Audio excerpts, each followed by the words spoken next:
All right, back on Sports Bet Betting Insight today. Paulie and Teddy, time for the deep dive. How to beat the preseason 101. Part 1 today, Part 2 Friday, with info you're not going to find anywhere else. These are the basics, what the markets are reacting to and what you should be reacting to as well. When you talk to people outside of Nevada and you tell them you bet the preseason, they think you're nuts, Teddy.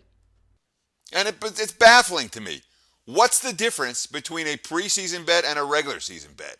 When you have an edge, you bet. When you don't have an edge, you pass. When you think you have an edge, you bet. When you don't think you have an edge, you pass. It doesn't change whether it's preseason NFL, whether it's regular season NFL, whether it's the playoff is in the NBA. It makes no difference. You bet when you have an edge. Let's start with that as a concept. And people say, "Oh, well, I don't want so-and-so on the field in the fourth quarter costing me bets." Guess what? Some random play happens every week in the NFL that's going to cost you a bet or win you a bet. The bad beats aren't unique to August football. So when people say, "Why are you betting preseason? What's the deal with preseason? You must be a degenerate when you're betting preseason." No, there are edges in the preseason, and that's exactly what this deep dive is for. Now, the deep dive today, these are the basics. What the markets, as you mentioned, what the markets are reacting to and what bettors should be reacting to. This is kind of a handicapping August football 101. Tomorrow, I'm going to give you the crazy stuff, the stuff that's going to make you money.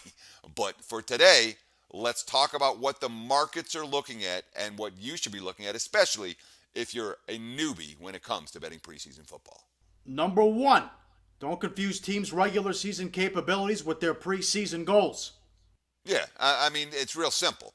Let's just take one game this week, for example. How about the Packers and the Browns? Okay, Packers are really good. Browns are really bad. We know that. That's September.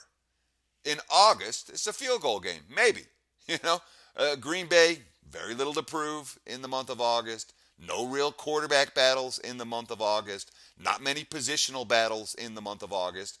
Cleveland, they got QBs battling for spots. They got a bunch of roster spots open.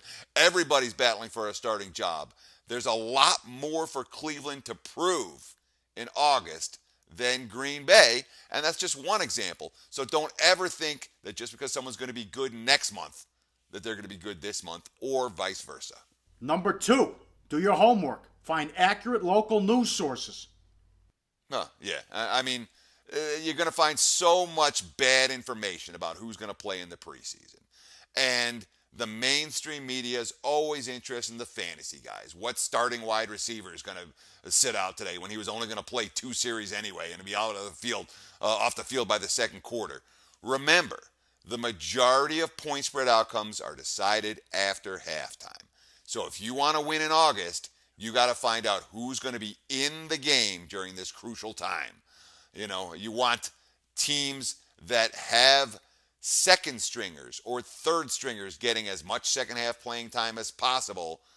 Those tend to be bet on squads. When you have the guys that aren't going to make the roster fighting for a little bit of playing time in the second half, that's not nearly as much of a bet on situation.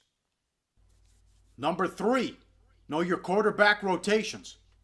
Yeah, and it's something we talked about in all of the big game breakdowns earlier on today's show. Look, you want quarterbacks that can play at the NFL level. I love quality third stringers with NFL starting experience. They're plentiful around the league. I love mobile third string quarterbacks. I hate statues because third string offensive lines don't tend to be particularly effective. But again, you want to know who's going to be on the field in the second half of these games.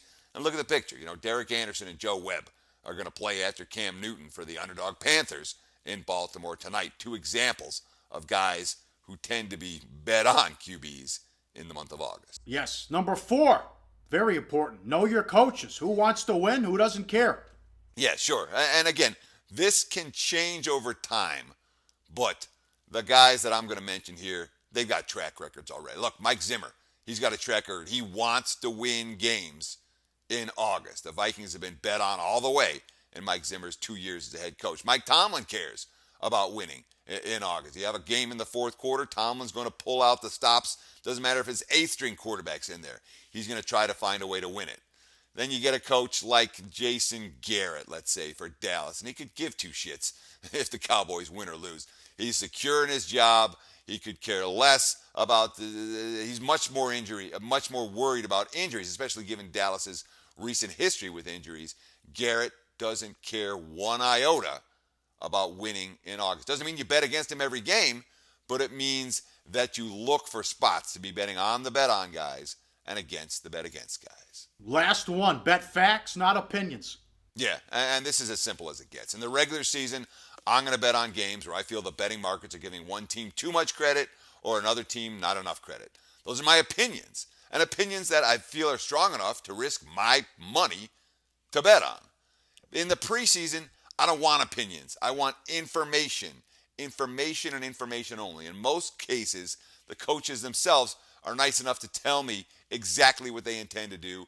And a coach, let's say, who wants to evaluate his depth in any particular ball game is generally not a coach that I want to wager on. I'm looking for facts, not opinions, when I'm making August wagers. Hey guys, for the full video, go to sbrpicks.com. Always on the go? Bet365 has one of the top mobile platforms in today's market. Sign up today and don't let your busy life keep you out of the game.